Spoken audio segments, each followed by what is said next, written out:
Plastic bags are used everywhere because they are cheap and convenient.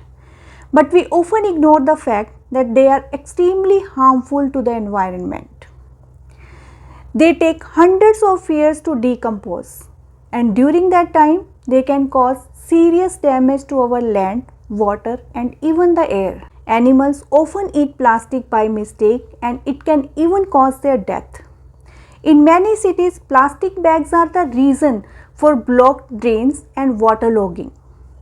Burning plastic is also dangerous as it releases toxic gases that are also harmful for our health.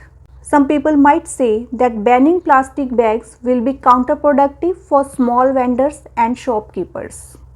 But we must remember that the bottom line is our health and our environment are more important than temporary comfort.